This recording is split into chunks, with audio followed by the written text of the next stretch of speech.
Thanks. We'll formally start the meeting if that's okay with everyone. So thanks for coming along to today's event. So basically today's event is about stop criminalizing the Kurdish community. And I'm sure you're aware of the recent events has taken place. So what has happened is that a number of Kurdish activists or maybe people in Edinburgh who've spoken on behalf of the Kurdish people, they've taken their flags and badges and materials that have been used to support the Kurdish people, especially in Rojava and the north of Syria. So they've confiscated these items, the police, and really they're criminalizing the Kurdish community, and there's going to be, I understand, some people have been basically targeted by the police Scotland, and basically they have linked this with the PKK, which is listed as a terrorist organization, unfortunately. However, the way we are aware of is that the EU courts have recently announced that they don't have enough evidence for the PKK to be listed as a terrorist organization. I mean, that is a really a good outcome from the courts in regards to the PKK. So really the problem is at the moment how these states have already listed the PKK as a terrorist organization and how we can remove the PKK as a terrorist organization. The PKK really is a Kurdish Workers' Party in Turkey. I mean, they have spoken for Kurdish rights. For many years, Kurdish language have been banned in Turkey. So many Kurdish people in the north of Kurdistan, they've lost the Kurdish language, their mother tongue, so they no longer can speak that language. And I think that is really, the Kurdish people have been marginalized and they've been discriminated by the Turkish authorities. And they've done that in a really smart way to try to ethnic cleanse the Kurdish kind of identity through their language and their rights to their culture. I mean, the PKK, they were the only Kurdish kind of movement who spoke against the Turkish authorities for many years. And I think, and if you know the history of the PKK, you will know that this was the reason for them to be listed as a terrorist organization. And I mean, James Kelman will speak further, and I'm sure he knows more about it than I do, because he campaigned against, campaigned for the Kurdish people in the 1990s and 80s. So we will, I will be chairing the meeting today. I'm the co-chair of the Scottish Solidarity with Kurdistan, and Stephen Smillie on my right is also the co-chair of the SSK, and James Kelman is a great author, a Scottish author in Scotland, very well known author, and he is in support of the Kurdish people and Kurdish rights. So without any further ado, I will introduce Stephen Smillie first to speak further in regards to the recent incident has happened in Edinburgh, to explain further what we can do, and I'll pass that over to you. Okay. Stand up so you can see me at the back. Yeah, thanks very much, Rosa. As Rosa explained, this meeting's been called under the title of Stop Criminalising the Kurdish Community, and we want to just address what we mean by that, but just so that everybody's up to speed with what's happened over the past few weeks. As Rosa said, in Edinburgh, a number of families have been visited early doors, 6 o'clock in the morning.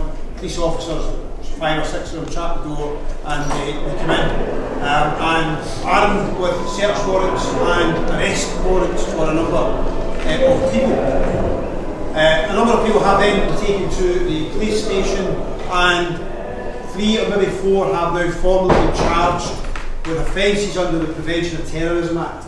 Okay, so it's pretty serious stuff. If you're accused of being involved in terrorist activities, that's pretty serious stuff. And those of us who don't really get engaged in terrorism very often would assume that that means that what they found was things like guns and bombs and all that kind of stuff out the back door or in the loft, or wads of money or whatever it is that terrorists get up to. But in actual fact, the only things that have been confiscated from people's homes are, as Rosa said, are things like this: flags, badges, symbols, some books, leaflets, magazines. Not terrorist equipment, not funding for terrorism, but items associated with the Kurdish community, which the police believe is sufficient evidence to begin an investigation of terrorist activity. Now, this is not the first time this has happened in Scotland. Last year, the exact same thing happened. Homes were raided at 6 o'clock in the morning, children were dragged out of their beds and told to sit in the living room while the police went through their bedroom, and they confiscated things like YPG flags. YPG is a Kurdish Syrian organisation that fought ISIS and works alongside Americans and all the rest of it, but suddenly the police were saying, well, that's suspicious, we'll take that away. And of course a lot of us said, well, they better come into my house as well, because I've got one as well, and I've got the badges. So that's what happened last year. No charges came about from last year. A number of people were questioned by the police, but there was no charges, because there was no evidence of anything relating to terrorism. So in the year before, the same thing happened. In Edinburgh there's a thing called the Edinburgh Festival in August, and it seems to be after the festival the police have got none better to do than go and raid people's houses at 6 o'clock in the morning, because for 2 years running it was almost immediately the festival finished, suddenly these raids took place. This year they've left it a wee bit later, we're into November before they actually got round to it. This year is different. What happened last year was those kind of raids, people were terrified, shocked by what has happened, and partly we think intentionally the people were intimidated. What they were intimidated by was because things which they identified with as part of their culture or political interest were now being associated with terrorism. So just having symbols of your Kurdishness, having a flag in the colours, a scarf in the colours, the police seemed to suggest that equated to terrorism, and that would be just a reason for them to come into your house at 6 o'clock in the morning, terrify 11 daylights out of your children. So the whole community at that point in time were badly shaken by that. And we held meetings in the community centre in Edinburgh, and I shouldn't say sorry, the community centre was also raided by the police and the door kicked in, and scarves taken and books taken and all the rest of it. And the community last year said, well, this is unacceptable. So we actually contacted the police through politicians and all that. The police came out and held a meeting in a room not much bigger than this. More people were crammed in, some of you were there. And of course the police with his uniform, the community type police, they were, oh, don't you worry about this, we don't think you're fearful and all the rest of it. No reason for you to be scared. Because that's a different police from the ones who were doing the raids. They're the detectives from, whether it's CID or whatever, the special branch or whatever, the anti-terrorism squad or whoever. The local bobbies, they wanted to be friends. They wanted to come into the community centre and have a cup of tea and have some food with the Kurdish community, try and make out that everyone was okay and not to worry. And of course they were trying to reassure. And we were explaining at that time, well, that's a different branch. And this year they've come back. And this time they haven't just come looking for scarves. This time they came with what they call evidence. Now, each of the individuals are now, have got legal advice, so there's lawyers involved, and we can't go into individual details of individual cases. That's in the hands of procurator, fiscals and lawyers, and we'll wait to see if it goes to court. But just for example, if I'm trying to sell these flags tonight, these scarves, so if anybody wants to buy a scarf, I just need to give you a wee warning. According to the police, that when I sent away the money to get these scarves, that money might have went to an organisation that might be linked to the PKK, and therefore, by association, I'm involved in terrorist activities, because that's what I've given money to an organisation that sells flags and scarves. And somehow, that might go to the PKK. So if you want to buy a scarf tonight, just be warned that, if the police come looking for you, you never got it off me. Right? But that's what we're talking about. So people have paid money for scarves, and that has been equated to support for PKK. Okay, and that's the excuse the police use. Now, I don't know, most of you, or many of you will have these scarves already. As I say, I used to have whenever I sold them, so I've got lots of friends who have now got these allegedly terrorist symbols hanging around their neck, who, you know, I don't know, in theory they could all get raided tomorrow morning and taken away to the police station for it to explain themselves, you know.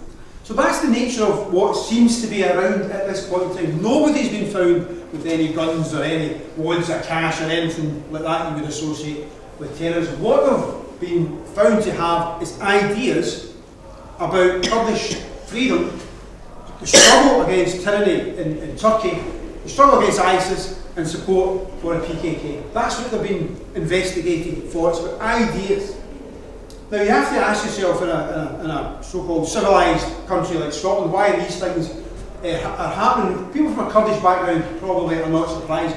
Those of us who came from Scotland and born and brought up in this kind of, still get shocked at this kind of behaviour. We hear about it in Turkey, and you kind of expect that's what they do in Turkey, terrible place to hear about it in other places, but here in Scotland for wearing scarves? No.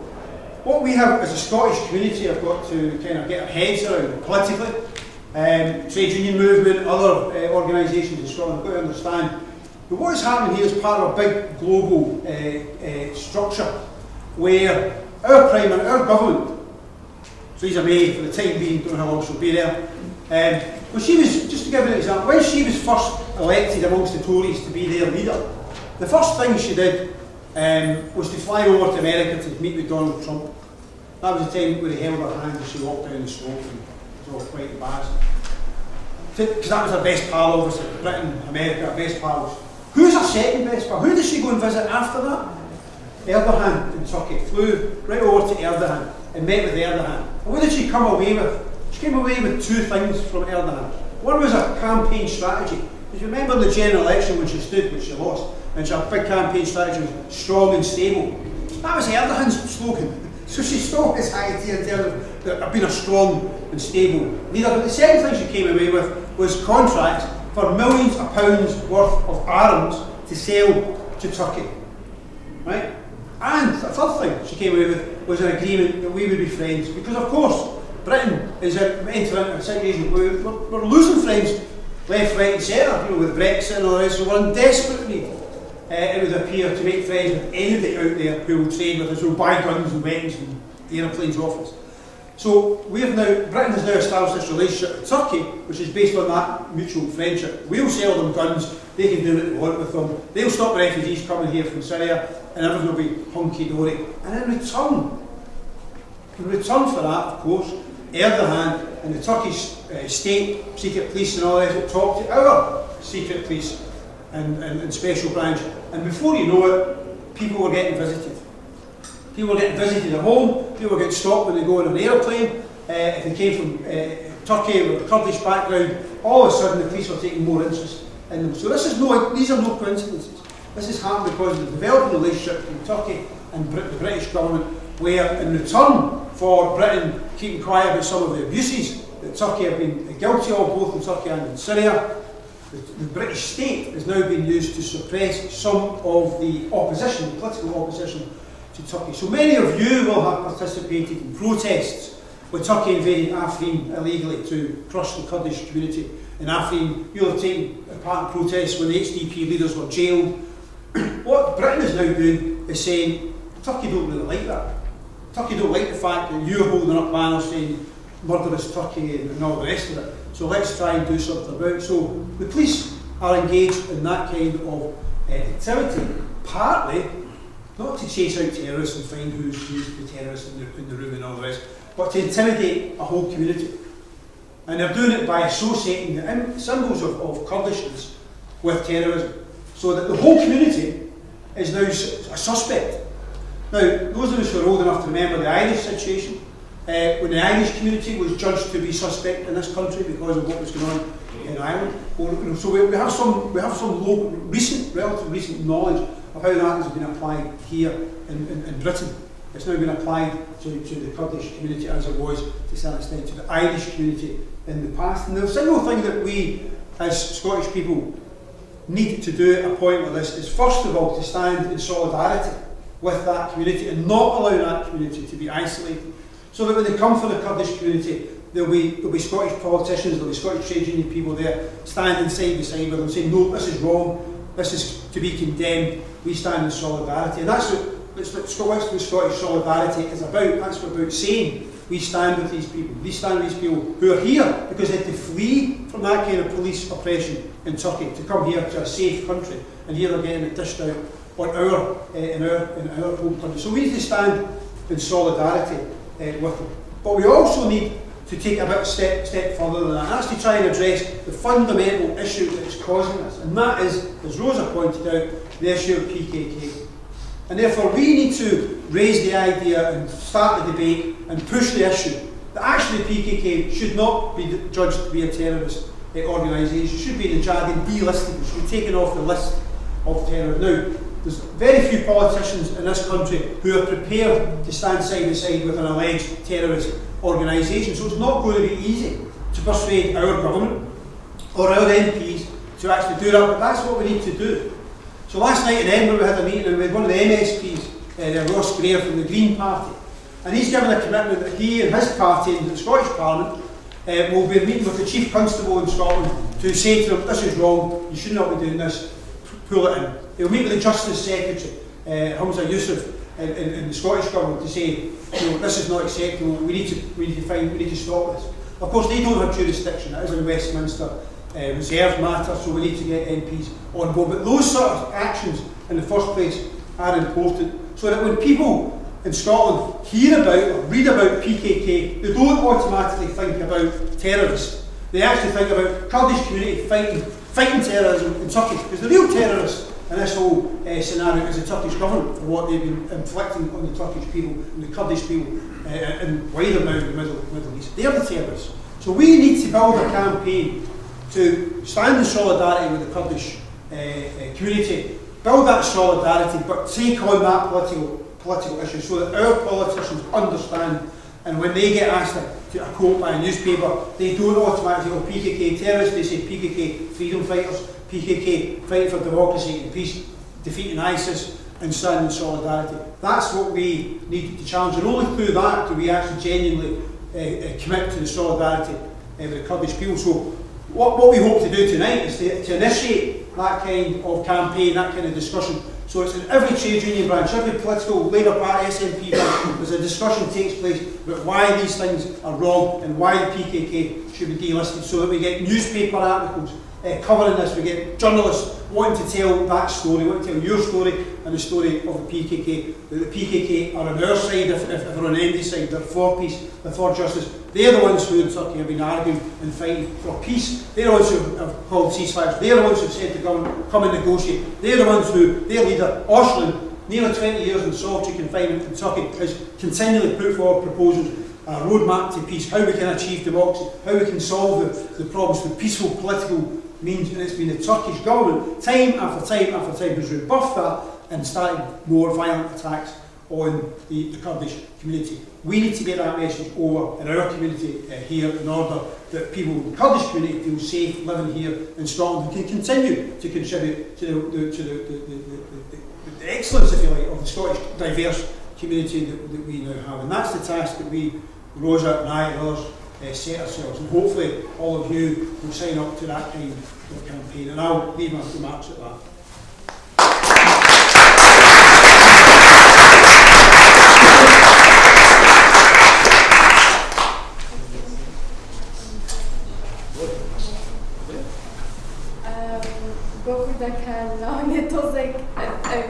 Stephen accent is Scottish is or Papua Day. Lane Zotena Gally. So I'm saying that your Scottish accent is very strong. So very strong and very beautiful. You understand all 90%, I think, probably. I was in England the other day and I couldn't understand anything. I was only there, down there. So they speak a different language. Toze kutie kamo kuda kan toze she with Stephen Bassi paragi kerdu khotana onte gana sapaka زیاتر مثلا دوێنێ کۆبنەوەی وەکو ئەم کۆبنەوە کرابوو ئەندا پەرلەمانێک لەوێ بوو نای ڕۆژگرێرە لە حیزبی سەوزەکانە سەوزی یانگری پارتی پێوترێ لێرە ئەو قسەی کرد کە ئەتوانێ بچێت لەگەڵ سەرۆکی پۆلیس قسە بکات لەسەرەوەی بۆچی ئەم کوردانیان یعنی پێیانڵێن ئەلا ئاکتیڤیتی تێرۆریست و ئەو شتانەیە ئیشەکەن بەڵام ئیش ناکەنەوەوانە نییە ئیشەکەن بۆوانەی مەسەن لەسەر کووردا و ئەیانەوێ مافی کورد بپارێزن و کە کورد چیەکە لە ڕۆژاوە خۆیان بە کوشتێن و زیاتر کە کورد نە کورد تێرۆریستە ئەو وڵاتانی کە دەوروپشتمانن ئەوان تێرۆریستن وەکو تورکیا و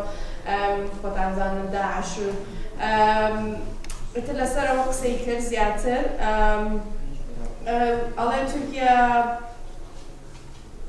تورکیا زیاتر ئێستا ئەترسێ لەوە کە ئێمە کامپین ناکەین لە بەریتانیا و یا لە وڵاتانی تر زۆر دەنگی کورد زۆر بەرز بۆتەوە چۆن یعنی مەزە پۆستەر و شتیواکەی و دەنگی کورد یعنی زۆر کورد هاتۆتە دەرەوەش دەنگمان زۆر بەرز بووە لە وڵاتانە ترسن ئەوان بۆچی ئەم دەنگاکەن و ئێمە حکومەتی ئێرانە ئاگدارمان کردوون و ئەو شتانە پێیان ناخۆشن جە لە ئەمبەسیەکانیان تورکیش ئەمبەسی هەیە مەسەن لە ئێدنبرا هەیە لە لەندەن هەیە و پێیانەڵێن کە ئەم خەڵکانە تۆزە وسکتکەن ئەم خەڵکانە تۆزە بێدەنگکەن بۆچی ئاهایانیەوە خەڵکیان شێواندووە لە دەروەی وڵاتە ئەنجە ئەوە تەئسیری ئەمبەسیەکانە زیاتر لەم وڵاتانە ئەو شتانە ئەکەن ئەنجا ئێستا لەگەڵ پۆلیسە بینیان دروست کردووە بۆی ئەم کەسانە بگرن کە ئاکتیڤیتی شتی کوردی کەمکەنەوە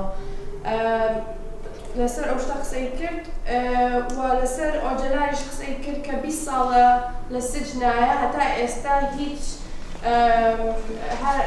یعنی تورکیا بە هیچ شێوەیەک ناوێ هەر کەس ببینێ یعنی حامیەکەی نەیبینیوە بۆ نزیکی 4-5 ساڵە نەیبینیوە نازانن چی بۆ بکەن هەر ڕاستی کورتیەکەی ئەوە نەبوو دوایش حەزەکەی کوردی زیاتر باس دەکەم ئێستا کۆبووینەتەوە لەسەر ئەم مەوزوعە قسە بکەین چی بکەین یعنی ڕاستیەکەی بە تایبەتی ئەم کەسانەی کە تارگێت کراون کە ئەیانەوێت یعنی کورد سوود بکەن ئەیانەوێت کورد بڵێن وەڵا هەموو کوردێک پەیوەندی یعنی ئێمە هەمومان تێرۆریستین یعنی بەڕاستی زۆر شتێکی ناشرین ئێمە هاتووینەتە ئەم وڵاتە وڵاتی خۆمان بەجێ هێشتووە و موشکیلەیەمان هەبووە یعنی کارەساتە ڕاستی کە پۆلیسی سکۆتلاند کە ئەو سوکایەتیە بە کورد ئێمەش وەکو کورد هەوڵ دەین کە دژی ئەمە ڕاوەستینەوە و ئێمە زۆر دەنگیشمان بەرزەوە زۆر بڕواشمان بۆ خۆمان هەیە بە هیچ شێوەیەک یعنی ئەبێ ئەمە ڕاوەستێ لەگەڵ پۆلیسی سکۆتلاند نابێ ئەم شتە بکە مشکلەی گەورە ئەوەیە کە بەریتانیا زیاتر لەسەر هینی تێرۆریزم ئاکتیان هەیە ئەوان ئەم شتانە بەڕێوە بەن خۆڵکی سکۆتیشی نایانەوێت یعنی کورد criminalised بکەن. Okay, it's supposed to pass 8. Okay, I'm gonna go back to English. So I just explained in kind of summary of what you discussed, and I would pass this over to James Kelman. Is there enough time for it can be a good question and answer? Yes, we'll do it at the end. Okay. Just before, after your speech. Yeah. Okay. I was asking Roza there if there will be plenty of time for questions and people to speak on the questions asked, because it's such a complex. This issue is so complicated that there are so many different areas we can go down that I think it is better to reserve some of it for the way that people would feel here, that they want to know kind of particular questions and how to move ahead in certain areas. Now, I see the complexity here in a sense is that I'm very aware that the British state is a very right-wing and oppressive state. It's very difficult to feel as though we can somehow make British politicians understand areas of justice and expect them to speak for justice. It won't happen. There was a very important thing raised by Ataturk almost 100 years ago. Now, he looked around everywhere, and what he saw and what he thought was great was the English system. The English system of government is what Ataturk enjoyed. And what he said was, right wing, left wing, they all go out and fight each other. And then once they come out of Parliament, they go and get drunk together and ask after each other's family. It makes no difference. The British state is a permanent political organisation. And my position is we have to separate the British state from the British government and the British people. If we don't do that, it's going to take another 100 years to see any movement. When you look at what's happening in Turkey just now, it is not only Kurdish people who are being oppressed so badly and severely. So much of what is happening is against Turkish people who are not Kurds, but who stand in solidarity, whether this is within HDP or human rights, whether it's media, journalists, whether it's trade union activists. But they are standing in solidarity with Kurdish people and also an area of politics that is opposed to a right-wing dictatorship. I feel it's very important to see that that is reality. And it cannot always just be the Kurdish issue in Turkey or around in, whether it's Syria, Iraq and Iran. Because people who stand in solidarity with Kurdish people must also be Turkish people. That's the way it has been. After Öcalan, the biggest enemy in Turkey, as I have mentioned before, 25 years ago, just before Öcalan was jailed, just before PKK became a terrorist organisation, that coincided. In the late 1990s, what was Öcalan, 1998, Italy, Kenya. PKK had just was labelled then a terrorist organisation. That's what happened right at that period. It's important to try and, to me, to understand these things. At that time, the second most dangerous person as far as Turkey was concerned was Ismail Basicki, the Turkish sociologist. He was the most dangerous man as far as they were concerned because he was Turkish. And all of his work was devoted to Kurdish history and various areas around Kurdish history.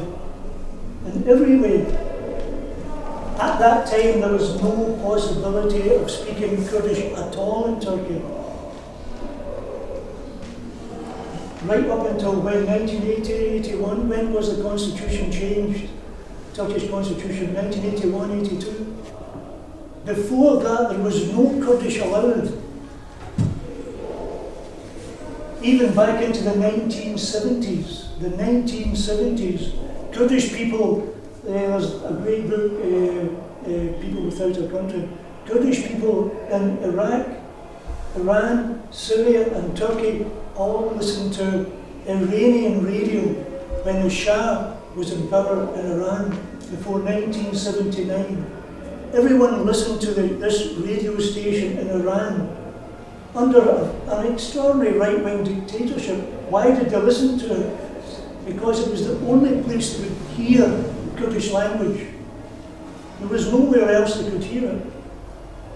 At that time, now Turkey moved in terms of the constitution in the early 1980s because of, you could say, the weight of international opinion at that time against what was happening.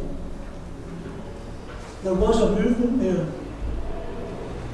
there has to be an awareness of what the situation is from within Turkey coming out the way. What is British history? British history is 1918, 1919, the Treaty of Sèvres with France when they divided up Kurdistan. They gave Kurdistan a voice for how long? Months? Until Ataturk said, no way, we will not accept that. And Britain and France capitulated and gave up immediately and allowed Kurdistan to be divided into, four. Going to France, England, Britain I should say, and some for Russia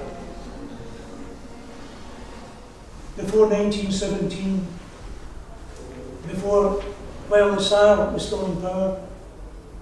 And after the Russian Revolution, that altered. They just done Russia out of. As we know historically, Kurdish people, politicised people would say that was the one time in history when Kurdistan could have taken control. When Lenin came to power, not because Lenin supported Kurdistan, but because there was no Russian policy. It was a very, very complicated period, and that could have happened at that period. But what you have then is quite clear. France and Britain divided up all right down Mesopotamia, everywhere Mosul, every single part that could give any oil, would allow any advance from the Caspian Sea. It was a pure economic deal done between France, Britain, and Turkey. And they walked in and destroyed so much of Syria in order to make that come true. Winston Churchill and so on. This is the kind of history that Turkish people will know about. It's really it is useless to expect Turkish people to look at Britain as though it is this great liberal stronghold. We have a monarchy. Turkey is a republic. Turkey is secular. There are these things Turkish people would say, and if you cannot understand that, Öcalan understands that. The great thing about PKK and Öcalan coming out of the 1960s, when Öcalan and others, my generation, moved to set up the Kurdish Workers' Party, 1978, 77, to protect people and move ahead politically. They looked at different liberation struggles in different parts. Öcalan and his comrades were very aware of what was going on in South America, very aware of Nicaragua, very aware of USA funding right-wing states. They were very aware of that. The great strength of PKK and Öcalan has been their ability to look at reality and change, not just to be one thing. To move away from being a straight Marxist-Leninist party and to move to also look at Kurdish traditions. Some of what is going on just now in Rojava and what these influences that Öcalan has seen and other comrades in PKK, they would be more along the lines of what we would describe as anarchist, socialist, libertarian socialist. But part of what's crucial about those also is it is part of traditional Kurdish communities. Part of that way of organising. It's not simply, it's not, you may look at like Spain around, like CNT, but there is also some traditional aspects of Kurdish culture. And it's really important to see how PKK have been willing to move on and adapt and change all the way through. But it's also important to see why that also is why PKK is a danger. Why is Rojava, why is what's going on in Kobani, Afrin, why is it the idea that you would expect countries like Britain, France and Germany to support what is going on there. I feel, come off it. Something is inherently principled, even to say principled. I cannot see that happening whatsoever. And it is simply the case of there is no sense in moving forward for some dream or fantasy. You have to look at the reality of it. We know, I know, having been around political meetings, the police are going to find out, and Turkey will find out about tonight quite quickly. I don't know where it will come from, somewhere in this room. It doesn't matter if I'm being paranoid, that's the way it will be. I actually approve of that. I'd like to know that the police would be here and voices that would be heard from the Turkish Foreign Office. Because they're being paid. And everyone else in this company, no one gets paid.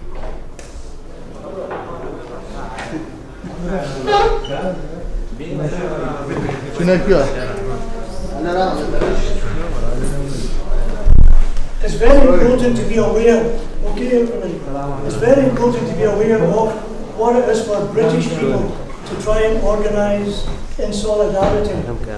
For Kurdish people, excuse me, sorry, is that okay? Excuse me, can you quiet, please? Okay. That it's very important for Kurdish people to be aware that for British or Scottish people to support you, they will have a different, maybe a different political attitude from you. They will see going to Whitehall Parliament or going to Holyrood as, oh well, go ahead. That we will not necessarily feel that it's going to be a practical move because our politics are not shared in that direction. These, for me, are very important things that the Kurdish community must respect. That we are in opposition to the British state. And if you ask us to support you to go to the British state, I'm not saying we will not do that. I will not do that. I may do that. I may not do it. But it's not something that I will ever want to do. I will never ever go and say hello to a Tory party member or other parties on behalf of anyone. My wife, never mind any other mood, I cannot do it. For people of our political opinion, we would rather vomit in the back of the garden. And you have to accept and understand that.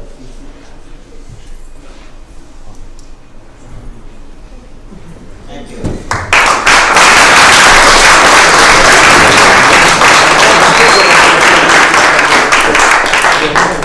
I have to say James knows more about the Kurdish history, maybe more than the Kurdish people does. So thank you so much for sharing that knowledge. I mean, there was a lot of things that you mentioned historically about the Kurdish people in the Middle East, and one of those was the Treaty of Syria. I think that is the main problem, where the Kurdish people were divided between four countries, and until now, until today, we are still suffering because of it. And I think I mentioned the other day that Kurdish people and Kurdish identity has been taken away from the Kurdish people. I think this is the main problem. Even when we come to this country as a refugee, we are categorized into Iraq, Iran, Turkey, and Syria. So really, it's for me, I get really upset when someone says, "Oh, you're Iraqi." I'm like, I'm not Iraqi. I'm Kurdish. Stop categorizing me. It's really, and this is because of the Treaty of Syria, And this was two men coming together, an Englishman and a Frenchman, basically dividing our homeland, the Kurdish homeland. So I'll explain, if it's okay for just translating this into Kurdish for 2 minutes. بكردي جيمس زور لسر ميجي كردا زوري ود راستي بعض اشتباس كر كامل وكو كرد يعني راستي زور ما نايزاني أو أيزاني يعني راستي لسر كردا زور زانات وبجيلي كردشي زور كردوا بيهيك لو أنا باسي كرد لا 1947 قول لقراني شاه أكل أواني لإيران بوشي قلت شو كرد بس لو راديو قراني كردي وشتيواي أبيست كرد قل لو راديو شو كبزان كرد هر كرد هيج راديو شتيكي نبو كاتا باسي وشتاني كر يعني باسي شتي زور تريشي كر وكو بناوبانگا زور تريتي اوف سيفير اويكا ولاتكان كرديان دابش كرد كأتا تركيا كرد بولو كسانا كنيهشت كرد بچێتە ناو ئەو مێزە کە دانیشتنێک هەبوو کە کورد بتوانێت سەر بە خۆی وەرگرێت لە وڵاتە لە 1970 باسی کرد کە فەڕەنسا و ئینگلەند و بەریتانیا چۆن تاوانبارن کە لەسەر ئەو کوردچی بەسەر هاتووە تا ئێستا. باسی زۆر مێژووی کوردی باس کرد و زۆر باسی چەپیشی کرد، یعنی ئایدی چەپ چەند پشتگیری لە کوردەکە کە ئایدی چەپ ئۆجەلان چەپە، یعنی ئەنارکستە. نازەم ئەگەر لەسەر ئەنارکستە زانن یان خوێندوتانەتەوە باسی زۆر ئەو شتانەی کرد. باسی وەکی کە لە ئایدیەکی مارکسیز لینینەوە هاتووە کە چۆن کورد ئەتوانێت پێشکەوێت لە ناو میدڵ ئیستە، یعنی لەناو ئەم هەموو چوار یعنی لەناو شوێنێکە هەموو دیکتاتۆرە، یعنی سێری هەموو چوارپارچەی کوردستان بکە هیچی دموکراسی نییە، هیچ مافی کوردی تیان نییە، مافی ئینسانی تیان نییە، مافی خەڵکەکانی خۆشیان ناودەن، بە تایبەتی تورکیا و سووریا سەرکە چی وێران بوو، عێراقیش وێران بوو، سەری ئێران کە هیچی ڕاستی بەرەو پێشەوە ناڕۆ، هەمووی بەرەو دواوە ئەڕۆ، بەرەو سیستەمێکی زۆر خراپەوە. سێرەکەی کە خەڵکی لەسەر لە ئێرانە خەڵک هین لە سێدارادرێ. سێری چ لایەکەی سێرکە کورد ڕاستی لە هەر چوارپارچێشە وای لێ هاتووە یعنی خۆشی لەبیر کاتەوە.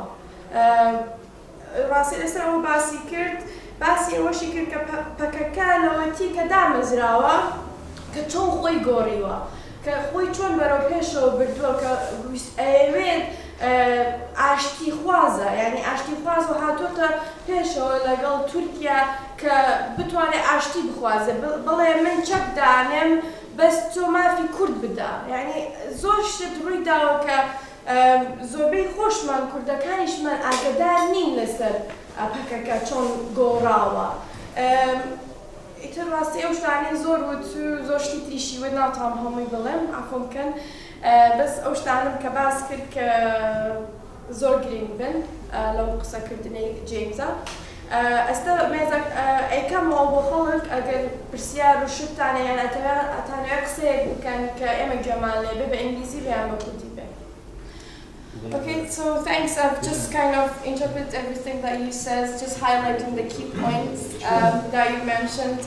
Sorry, just a few of them are newcomers, so their English is not perfect. So, as a chair of this event, I'll open it to the floor. I know there was a few people came late, so couldn't hear everything that was mentioned. I'll open if you have any questions to the panel, including myself. You're thinking that something could be done in regards to the Kurdish people being criminalized by the police at the moment, and what can we, any initiative that you think would be best, and any support you can give to SSK would be appreciated. So thanks, and I'll open it. Yes. Okay. أجا برسيار وشتيش تعمل هذا من برسيار وشتكان كم بإنجليزي. So anybody have questions and